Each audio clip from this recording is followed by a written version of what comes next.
Good evening. Good evening. अचानक आप बिना बताए हुए? बताकर तो मेहमान आते हैं। मुझे तो ऐसे लगता है कि जैसे ये आश्रम ही मेरा है। बेशक, लेकिन आप बेवक्त इस तरह से इसलिए पूछ लिया। बेवक्त आने पर ही तो सच्चाइयों का पता चलता है कि काम बराबर हो रहा है या नहीं, फंड ठीक से यूटिलाइज हो रहे हैं या नहीं। शाह साहब तो बाहर गए हुए हैं। हाँ, शाह साहब तो बाहर गए हुए हैं, सारे आश्रम की जिम्मेदारी मेरे सर पर डालकर।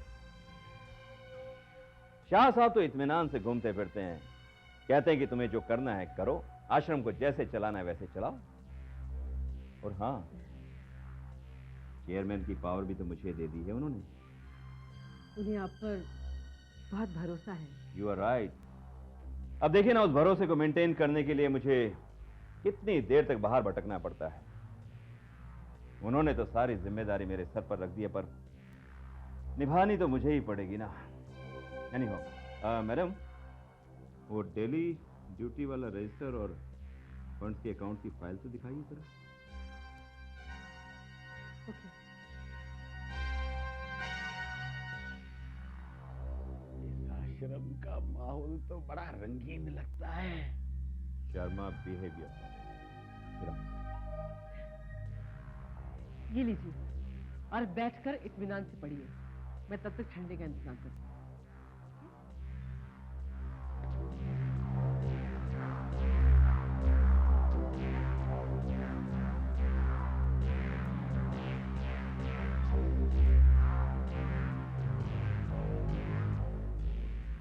यहाँ क्या म्यूजिक की क्लासें चलती है? क्यों? नहीं, बड़ी मीठी मीठी आवाजें सुनने को मिल रही हैं। शर्मा, क्या समझाया था मैंने तुम्हें?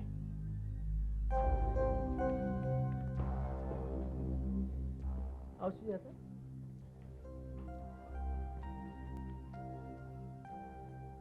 लीजिए sir.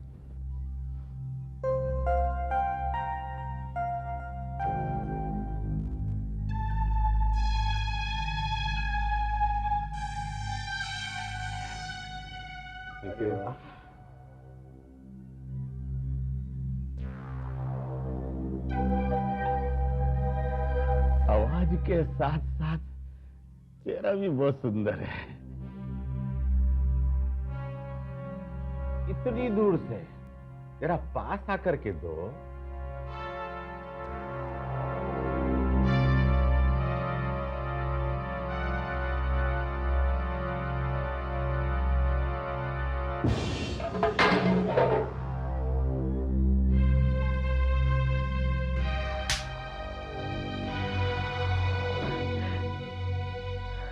Sharma, get the hell out of here. I say get out.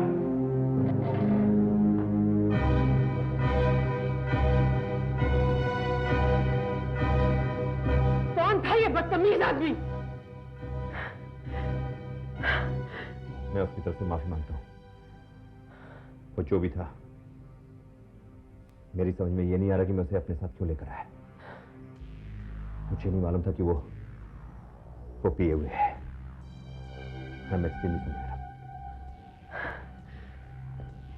I take you.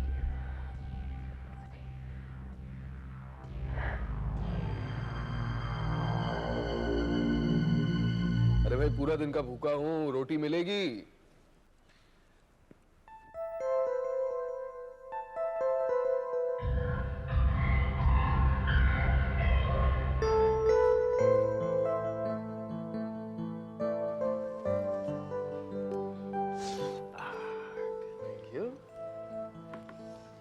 सुनो, अरे भाई, सारे नौकर जाकर कहाँ चले गए? मैंने सबको छुट्टी दे दी। अच्छा, तो कम से कम साथ में बैठ तो जाइए। लो, बैठ गई। वाह, शुक्रिया। पहले तो खुद ब खुद बैठ जाती थी, कभी कभार साथ में खाना भी खा लेती। सब ठीक तो? तुम्हारा दिन कैसा था? दिन तो अच्छा था, बस सुबह से थोड़ा माइनर सा हेडेक है, शायद उसी की वजह से। जानती हो हेडेक्स क्यों होते रश्मि? इतनी हैवी डोसेस मेडिसिन की लेती हो और साथ में खाना नहीं खाती हो, तो नेचुरली हेडेक तो होंगे ना। कम ऑन रोहित, सिर्फ डिनर नहीं खाया मैंने, अच्छा खासा नाश्ता और लंच तो किया था ना। अच्छा वो सब छोड़ो, तुम बताओ तुम्हारा ऑफिस कैसा चल रहा है? ठीक चल रहा है। दरअसल मेन स्टाफ जो है उन्हें बदला है ना, तो नेचुरली थोड़े बहुत प्रॉब्लम तो होंगे, but it's a part of life. चलो शुक्र करो कि तुम्हारे स्टाफ में कोई गलत आदमी नहीं है और भगवान ने सही मौके पे हमें उस बिल्डिंग के बारे में भी खबर दे दी थी, नहीं तो बेकार की कंट्रोवर्सी हो जाती। मैं उस बिल्डिंग के बारे में बिल्कुल सोचता ही नहीं हूँ, क्योंकि जब सोचता हूँ ना तो दिल जलता है मेरा। मेरा उसूल है कि कम कमाओ लेकिन इज्जत की कमाओ। अच्छा तो मैं तुम्हारे 2 मिनट में चपाती लेके आती हूँ।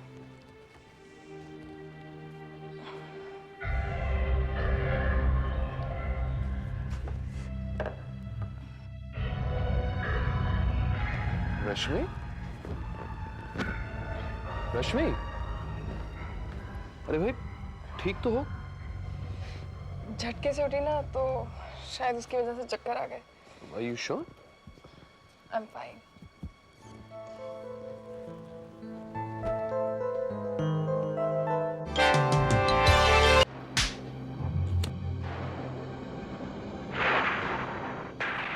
वहां मेरा कुछ तो मोल था, लेकिन यहाँ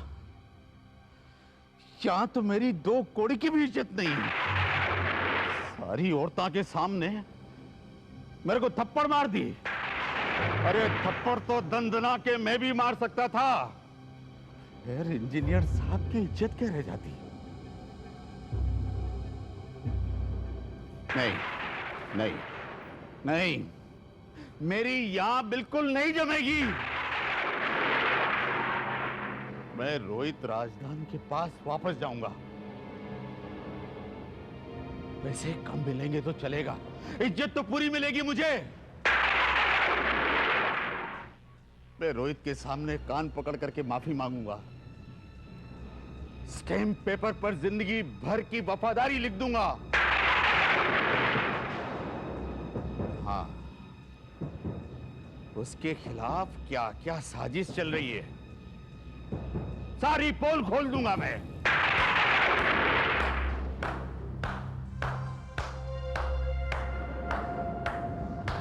अच्छा, मेरा गाल थप्पड़ मारने के लिए नहीं मिला तो ताली बजाने लगे हो? नहीं शर्मा जी, ये ताली तो मैं तुम्हारी तारीफ में बजा रहा हूं। तो मेरी तारीफ की वजह भी मिल गई आपको। हाँ, और तुम्हारी काबिले तारीफ ये है शर्मा जी कि रंग बदलने की रफ्तार क्रिकेट में इतनी नहीं होगी जितनी आप में दोस्त बदलने की है। अबे मैंने जरा सा थप्पड़ क्या मार दिया शर्मा जी, आप तो अपना बोरिया बिस्तरा उठाकर रोहित के खेमे की तरफ चल दिए। आज तक किसी ने हाथ नहीं उठाया मेरे पर। वो हाथ उठाना जरूरी था शर्मा जी। उस दिन तुम्हारी हरकत की वजह से उस मैट्रन और लड़की ने किस तरह घूरा था तुम्हें। मैंने अगर वो थप्पड़ नहीं मारा होता तो ये बात मिस्टर शाह तक पहुंच जाती। शर्मा जी, आज की तारीख में मिस्टर शाह ही हमारा आसरा है, वही पूंजी है हमारी, जिसके दम खम पर हमने रोहित के खिलाफ जंग छेड़ी है। कहीं किसी वजह से, हो सकता है कि हमारी बेवकूफी की वजह से, ये बात अगर रोहित को पता चल गई तो? नहीं नहीं, ये बात उसे पता ही नहीं चलेगी। मैं उसे पता ही नहीं चलने दूंगा सौगंध से। शर्मा जी, आज वक्त घुटने टेक कर बैठने का नहीं है। आज वक्त है अपने पैरों पर खड़े होने का।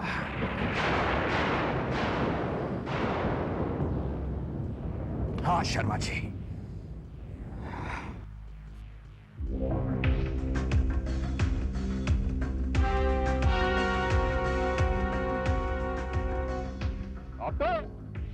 अरे क्या भाई, अरे राजा भाई, राजा भाई आप इधर आज क्या लफड़ा करने का है क्या? ए आपसे राजा आज इधर लफड़ा करने नहीं आया। अरे तुम लोग के लिए खुशखबरी लेके आए रे, बुला सबको।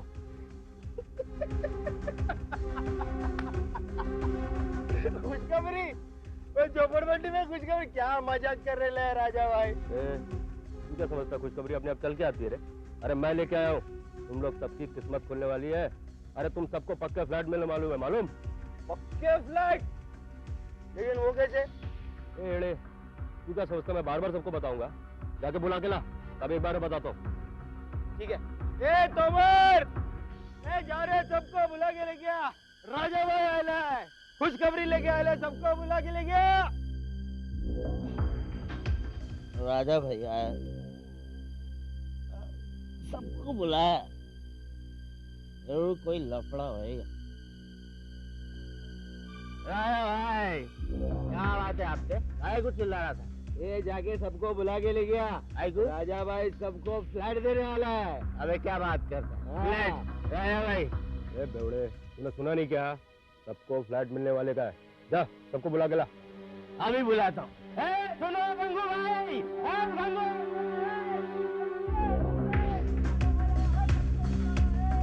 काका लाला सब आओ, जल्दी आओ।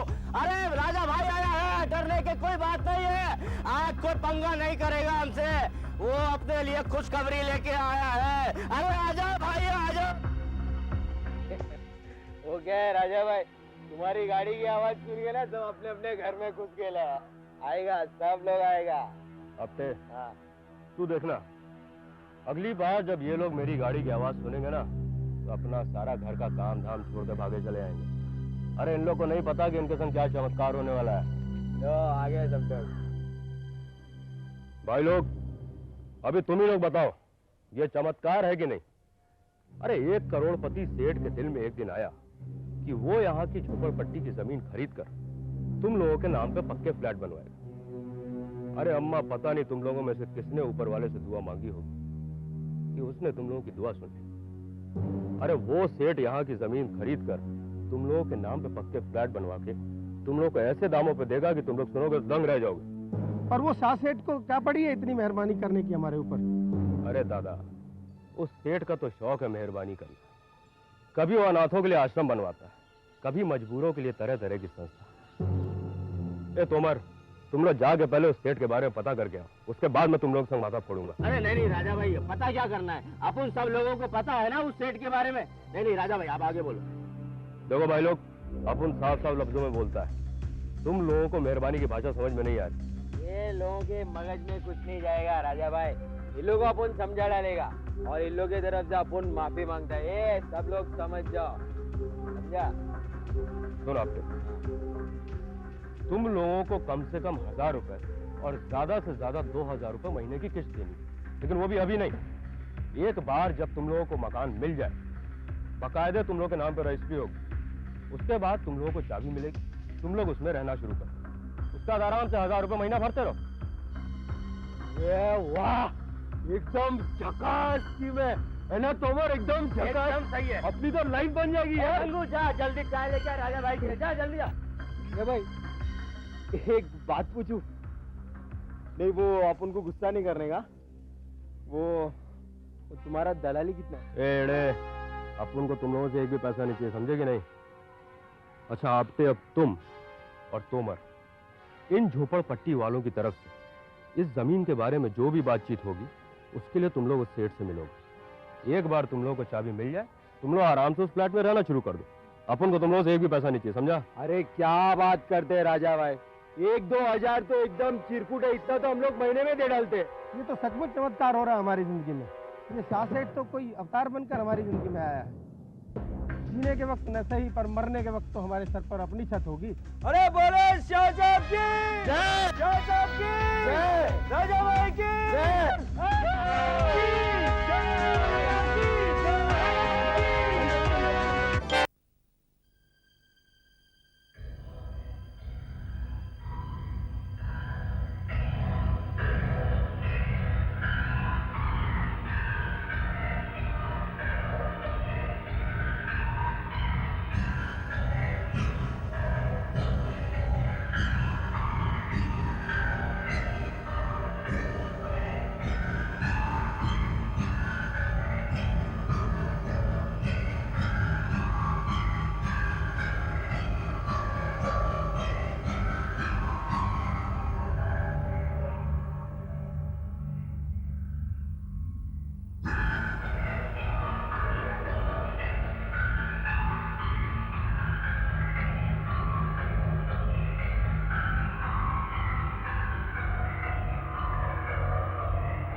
रश्मि,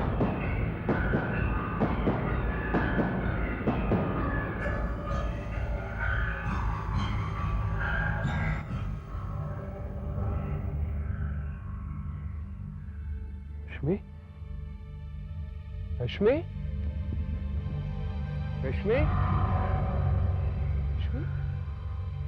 रश्मि, रश्मि, रश्मि, रश्मि, रश्मि, रश्मि, आंखें खोलो रश्मि, रश्मि, देखो रश्मि प्लीज मजाक मत करो, मुझे वाकई डर लग रहा है रश्मि, प्लीज रश्मि, रश्मि, तो ठीक, रश्मि, रश्मि प्लीज रश्मि, रश्मि, रश्मि, रश्मि,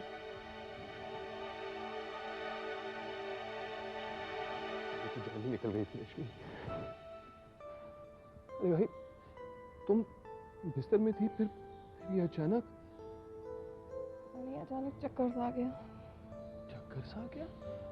और तुम जा कहाँ रही थी?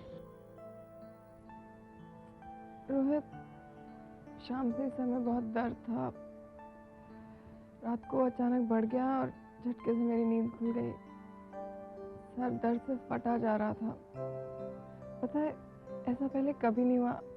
पता नहीं अचानक क्यों सर में इतना दर्द था कि मन कर रहा था सर को काट के धड़ से अलग करके फेंक दूं। तुम इतना सफर कर रही थी और तुमने मुझे जगाया तो कहीं?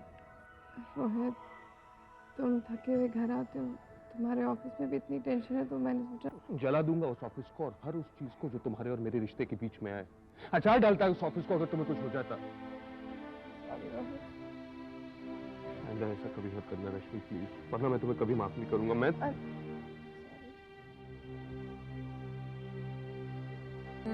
तुम रिलैक्स करो, मैं डॉक्टर से बात करता हूँ। बेटा क्या रहने दो, पता तो चले ये चक्कर क्यों आ रहे हैं। रात को डॉक्टर के घर फोन करना अच्छा नहीं लगता। रिलैक्स। तो खराब लगने दो। It's a question of your health Rashmi.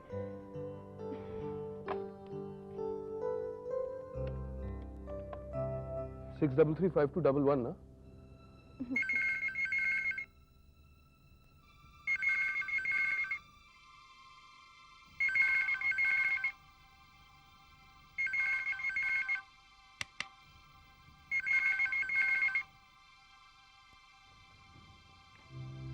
Hello.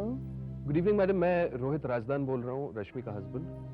हाँ मिस्टर राजदान, बोलिए क्या बात है? Doctor sorry to disturb you, पर शाम से ही रश्मि सरदर्द की शिकायत कर रही थी। हमने ज्यादा ध्यान नहीं दिया, सो गए, पर सोते सोते अचानक बेचारी का सर इतना फटने लगा डॉक्टर के, वो किचन की तरफ जा रही थी और जैसे ही आगे चलने लगी तो चक्कर आ गए और वो बेहोश हो गई। मैंने अभी अभी रिवाइव किया डॉक्टर, तो सोचा कि आपसे फोन पर बात कर लूं। वो मेडिसिन से रेगुलरली ले रही है ना? जी जी बिल्कुल डॉक्टर, इनफैक्ट खाना रेगुलर नहीं खाती पर आपकी मेडिसिन बिल्कुल नहीं मिस करती। देखिए मिस्टर राजदान, आप एक काम कीजिए, अगर आज रात को सरदर्द फिर से बढ़ता है तो आप फौरन मुझे फोन कर दीजिए, भले ही कोई भी वक्त क्यों ना हो। और अगर सरदर्द नहीं होता है तो आप कल सुबह मुझे क्लिनिक में आकर मिलिए, ओके? जी ठीक है डॉक्टर, पर डॉक्टर वैसे फिक्र करने की कोई बात तो नहीं है ना?